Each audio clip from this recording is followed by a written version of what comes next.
আজ চলে গেলাম কলেজ স্ট্রিটে এই রোদের মধ্যে, না কোনো বই কিনতে যাইনি, এসেছি 150 বছর পুরনো কফি হাউসে কফি খেতে।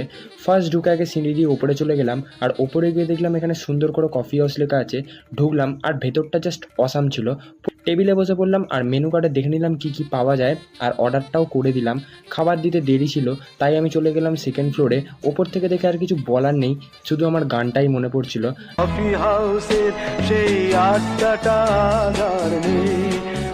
আর নিচে গিয়ে আমি একটা বিদেশিকে খুঁজে পেলাম, একটু জল খাচ্ছিলাম, আর তখনই দিয়ে দিল আমাদের ফিশ কবিরাজিটা, যেটার দামটা অতটা ভালো না হলেও খেতে এটা দারুণ ছিল। আর চলে এলো এখানে স্পেশাল কফি। ওয়েটাররা আবার সাদা ড্রেস পরে সার্ভ করে কফির মতো, এই ড্রেসটাও এখানে ফেমাস। এক চুমুক খেয়ে পুরো মনটা ভরে গেল। নেওয়া হয়েছিল বেকড ফিশ ও মটন আফগানি। অবশেষে খাওয়া শেষ হলো ও পেমেন্ট করে দিলাম, দিয়ে বেরিয়ে চলে গেলাম হাওড়া স্টেশনে ট্রেন ধরবো বলে। কিন্তু আমার কাছে টিকিট ছিল না।